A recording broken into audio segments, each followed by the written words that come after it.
Okay guys, so I just want to talk about that code. So just going a little bit into detail on this. So I never had that code come up, and I think I've driven this car a good driven this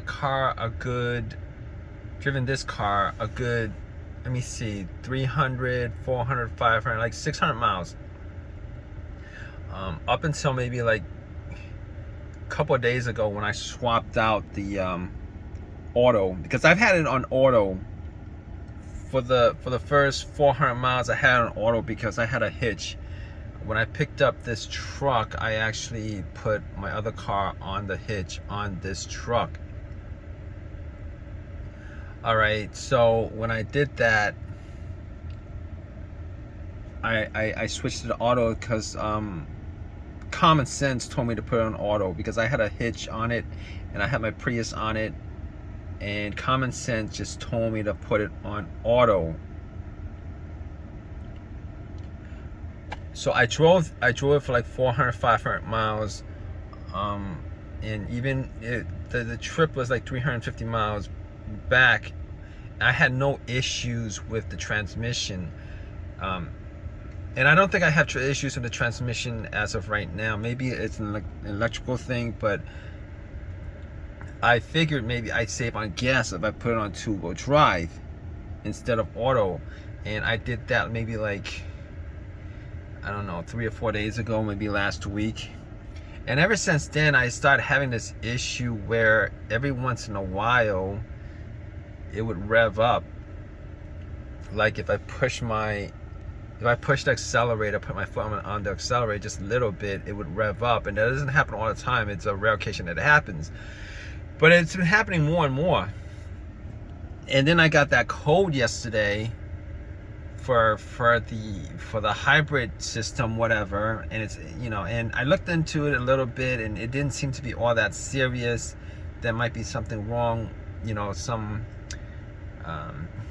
schematic that didn't line up too well with whatever the hybrid schematic is, and it might sense that might be some issue.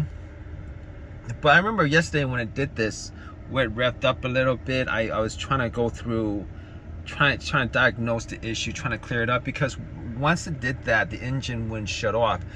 The engine kept on running and running and running and running and running. So what I did yesterday was I actually put it on auto, turn it off for 5 minutes and turn it back on, and that cleared up the issue. And today I started having that issue again, where, you know, I switched it back to two-wheel drive. Didn't think that would, you know, didn't think that might be the cause of the issue.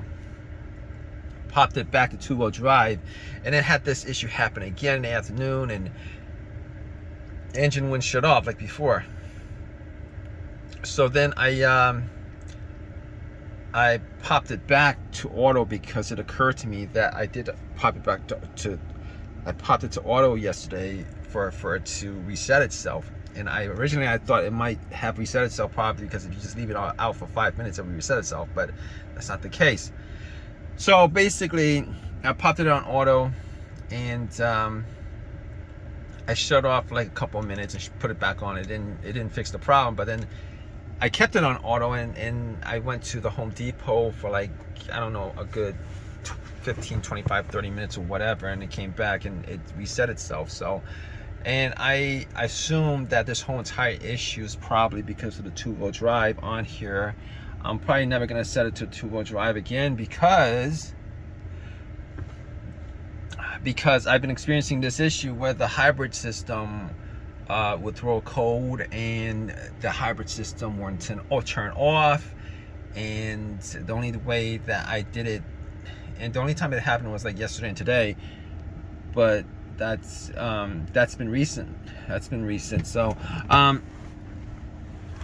it occurred to me that it's probably the two-wheel system that's the problem. And if you guys have this problem, just you know, it's not a big issue if it's on auto, because I actually drove like 400 miles on auto and this issue never came up. But if you guys have any comments, please leave a comment, please subscribe, please give me a thumbs up, all that good stuff. All right, guys, take care.